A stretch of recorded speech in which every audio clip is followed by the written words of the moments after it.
He hates his job, he hates his wife. He's Mr. Quackles. My life.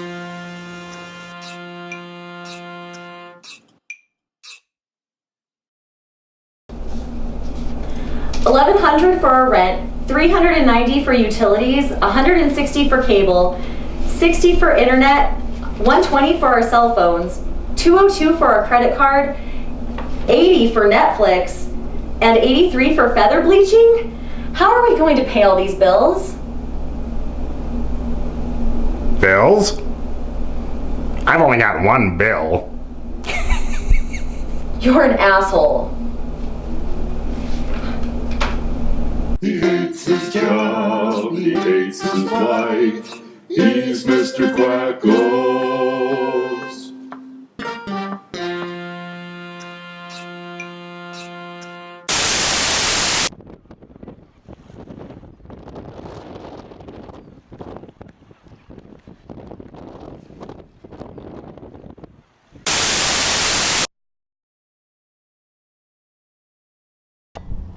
So this is good stuff. Just got done talking with the ranger that's driving away over there.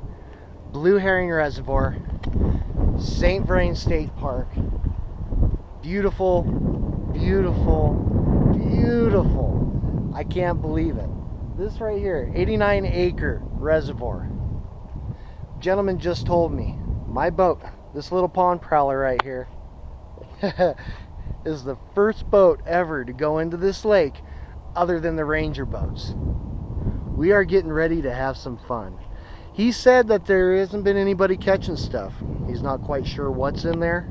We had floodings a couple years back, but from what the reports say, there's trophy bass, there's sunfish, crappie, saugeye, and walleye.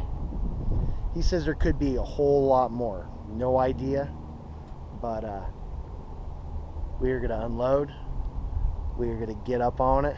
We're gonna play for a couple hours. Let's see if Buster catches a fish.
Quick release, lost that one. Damn.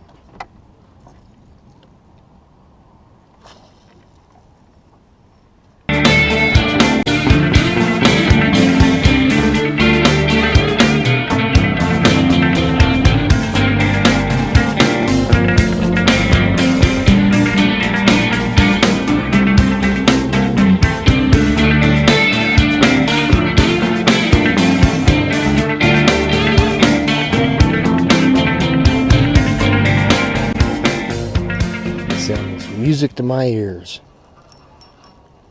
That's right.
standing here on the steps of the U.S. Capitol building, Washington, D.C., the heart of this great nation.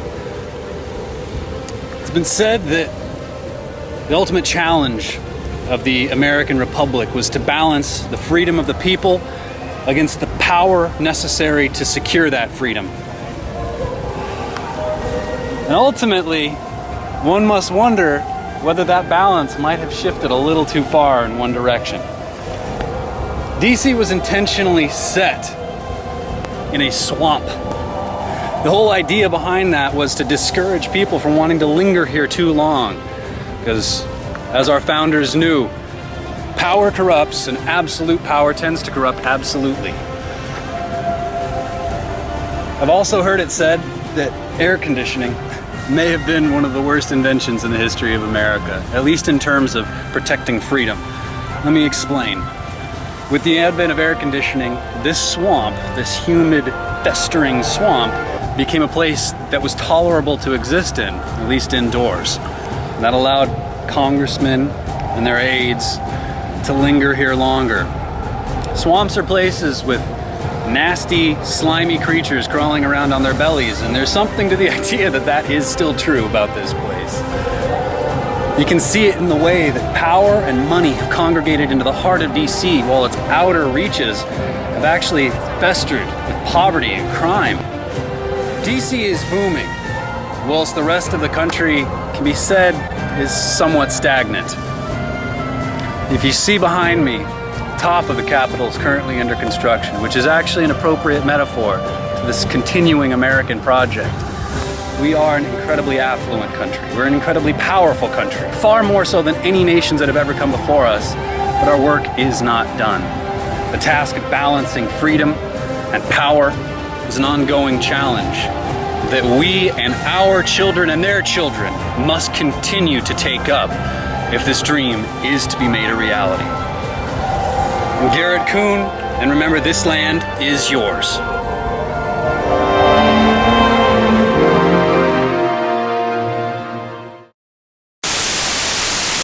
Salutations, plebeians. Franklin Lee here to give you all another dose of truth. Today I want to talk about what a true wrestling fan is. But before I give you my definition of what a true wrestling fan is, allow me to give you my definition of what a true wrestling fan isn't. A true wrestling fan isn't somebody who limits themselves to just one promotion, i.e. the WWE. Just because you watch the WWE does not make you a wrestling fan. It just makes you a WWE fan. Nothing more, nothing less. What a true wrestling fan is somebody who knows and understands that there is more to the business, the life, and most importantly the sport of professional wrestling than just the WWE. You have Puroresu in Japan, Lucha Libre in Mexico, European pro wrestling, Australian pro wrestling, which is being ruled with an iron fist by the Shark, and independent wrestling promotions across the country and all over the world. And the best piece of advice that I can give you would-be wrestling fans is don't just limit yourselves to the WWE. Get out and see what is out there. I know I did, and it paid off big dividends because I got to meet such legends as Ray Rowe, Michael Faith, Hanson, Cheerleader Melissa, Brent Albright, Al Snow, just to name a few. So get out there, see what's out there, and I think you'll learn what I've already learned, and that is that by expanding your horizons, you'll be pleasantly surprised.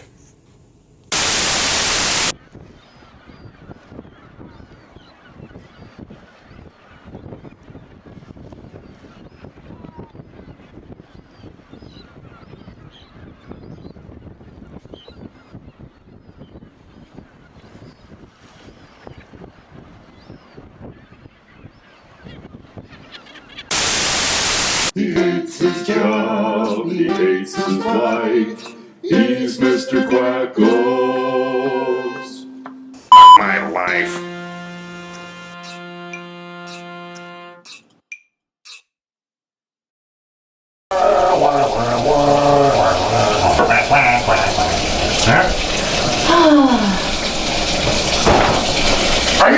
right now?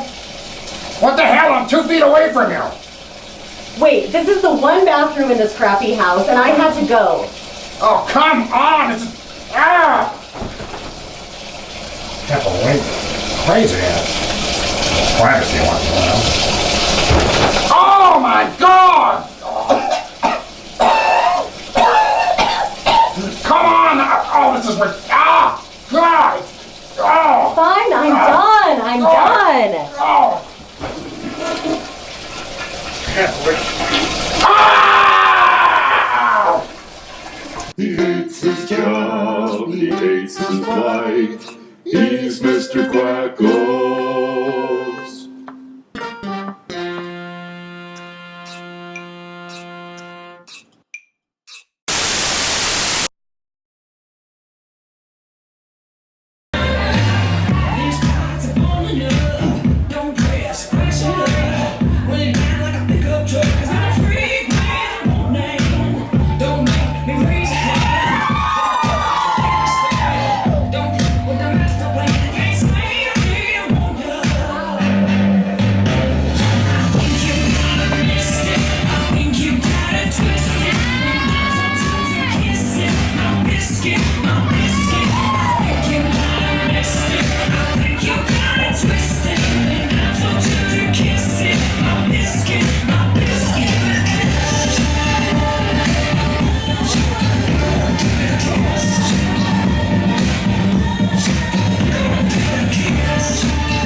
Right behind me is the Parthenon, first constructed in 438 BC, and it was, wait, it's not the Parthenon.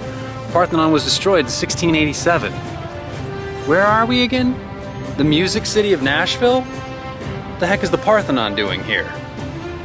Turns out that Nashville is more than just a cultural hub, a musical hub of the United States, which it certainly is. Home to the first FM radio station, home to the longest running weekly musical broadcast, the Grand Ole Opry. Nashville is more than just the music city. Nashville has actually been known as the Athens of the South since the mid-1800s.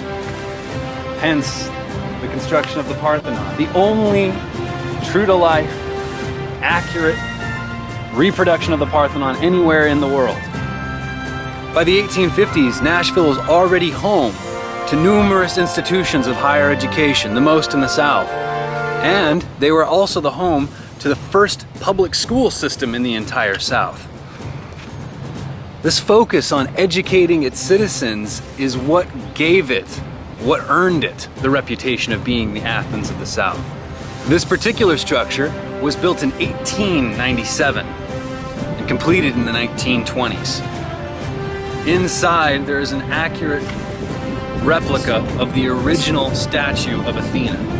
That wasn't added until the 1990s. But she presides over these pillars of justice, equality, patriotism, and symbolizes the commitment that this city has to the promotion of culture and the virtues of Greek civility. It's a surprising place, a surprising city. And in order to get a feel of it, you gotta come.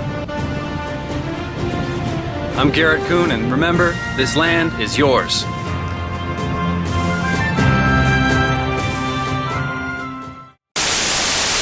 Welcome to Drums Explained Part 2, or 2. Anyway, today we're going to do the intro to the song Monster from the Recurring Themes CD by Imminent Sonic Destruction. This song is also on video on YouTube as well, and my son Dominic and I thought that this would be kind of a cool way to do the second video of this installment. It's a pretty heavy intro, so I'll be using double bass pedals, and I'll be going to the remote hi-hat, which is half open to give it that washy kind of effect. So here it is.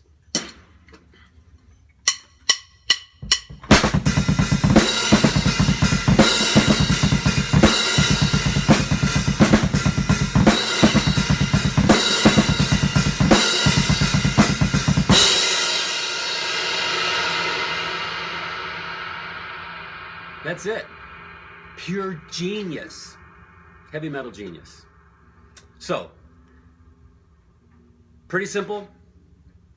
Rocking on the double kicks, rocking on the open hi-hat, little trill at the end of each pattern, and then it goes into the main part after that. So next time, we are going to go over some warm-up exercises. I got a special request from a fan. He wants to know what I do to warm up for shows or what I do to practice. So looking forward to sharing those ideas with you. Until then, well, you know, the heavy metal-y stuff.